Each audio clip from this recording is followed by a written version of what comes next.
Follow me on a crazy journey, Hydrofan Concepts.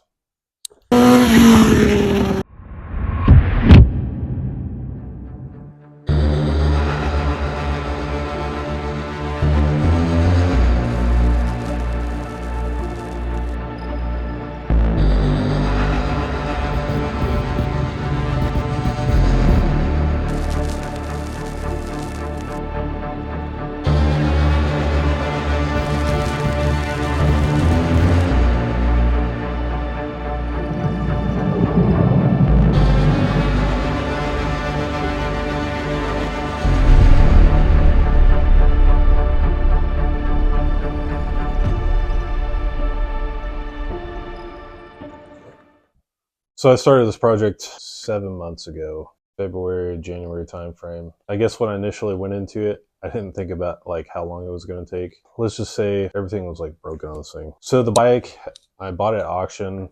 It been sitting stagnant for like 11 years. It had like a laundry list of problems. But some of the major ones that I ran across on this thing was I found out that down here it had a cracked frame. Someone tried to weld it. At some point, it failed.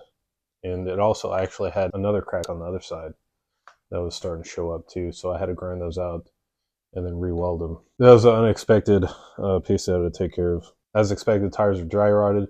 The front rim was actually dented. It was dented to the point where I tried to bend it out. And then when I heated it up and struck it, it literally disintegrated, which was unusual because I've done that to 2 other GSXR rims and it was fine, trying to bend them back out and it worked.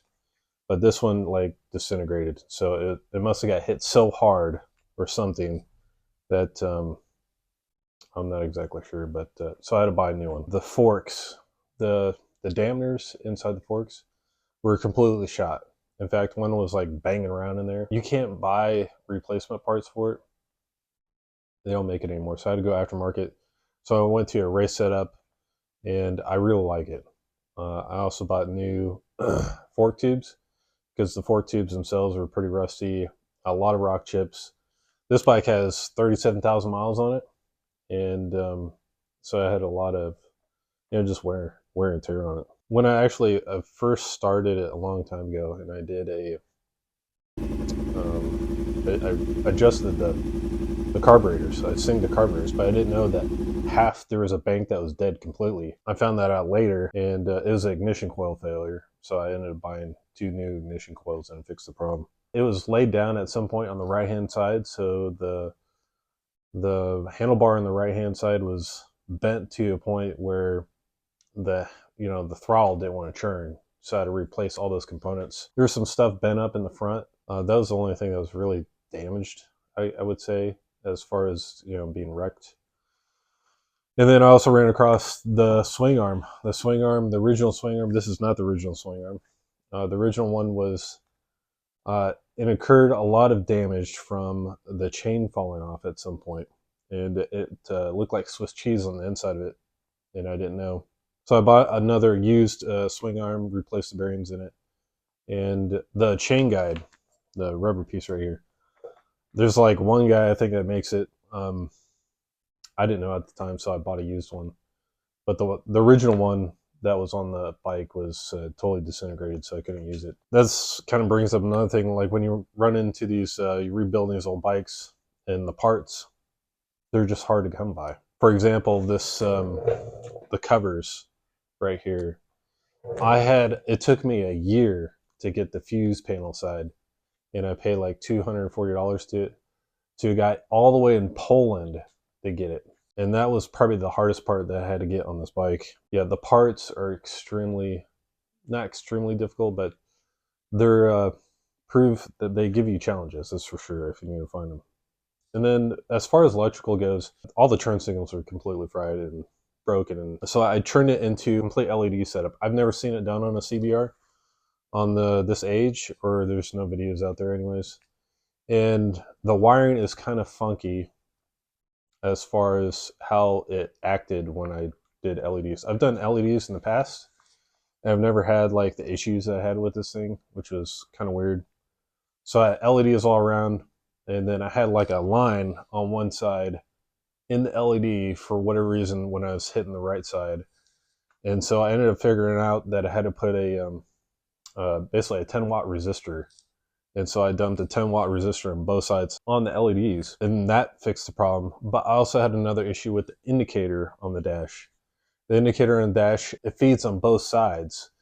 So if you use the original bulb, it will cause them all to flash. So I got a regular LED, threw it in there, but it only fires on one side because it gets power.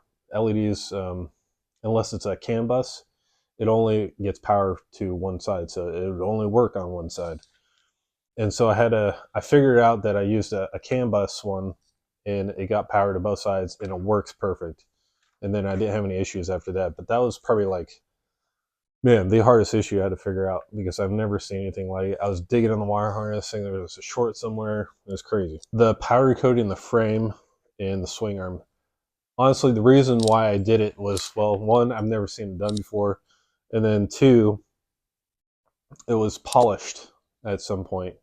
And then when they polish the frame, they strip the clear coat off, and that caused corrosion and stuff to it. So some of the corrosion pits were pretty deep, and it would have taken me weeks to sand and polish this thing. I just decided to actually just powder coat it. It came out actually really well. This is actually epoxy white with a clear on top. And how I got the matte right here is I just took a gray Scotch-Brite and then went over it and then gave a perfect matte finish. The actual pieces that you see right here, those are from Moto.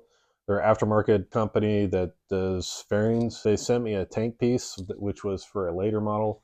It was for 95, 96, which has the 2 holes. This one has the 1 hole, and I couldn't use it. It was pretty, it was not made real well. In fact, the quality of the finish that you see here on the paint is actually from me, and it's way better because they left a lot of sanding scratches I didn't like, and the color didn't match.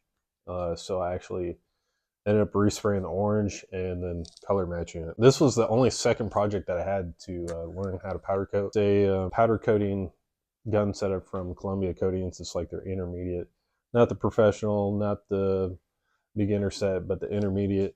This bike was pretty, it was pretty roachy. In fact, it was definitely not drivable when I found it. The chain was completely rusted, seized. The carbs were completely toasty and roasty. I mean, the brakes didn't work, and it was left and forgotten for dead. And the only reason why I actually picked this bike, and I thought there was a slight chance that it could be saved, and that was because I checked the oil, and the oil was like brand spanking new. It didn't have like probably 500 miles on it. I was like, well, if someone's going to spend the money to put brand new oil in this thing, then it's probably good. And I've been around enough used motors and stuff and seen, if they're good or not. Usually you can tell because if it has like a lot of excessive crankcase pressure or blow by, it will have like the seals leaking and stuff, and the motor will just look terrible. It'll just look like it's leaking all over the place.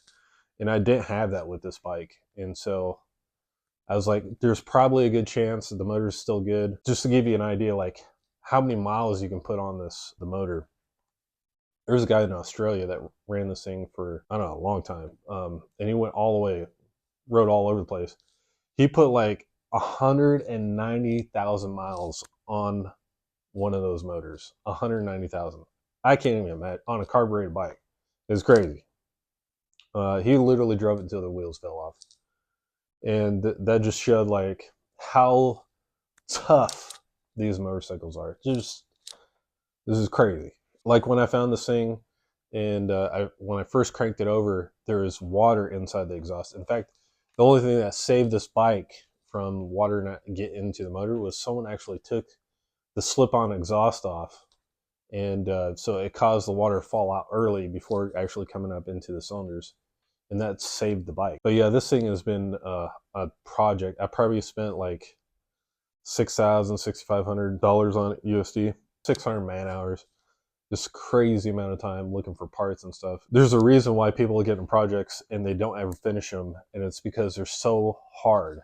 They're hard time-wise. You have to fight for your time, and they're hard when it comes to money-wise sometimes. I didn't have a problem with this, But time I always had a problem with. It was just like I have to, you have to beg and scrape for time because it literally sacrificed all my weekends. Most people get into projects, they tear them down. That's the easy part. And then when it comes to rebuilding them, I'd say 9 times out of 10, they're sitting in the corner somewhere. And it's because they're just, just ridiculous. So, but yeah, there we go. I say we fire it up. Might not need choke, but we'll see.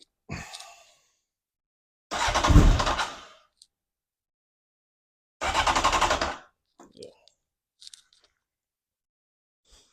Make sure I do it.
Nice tread.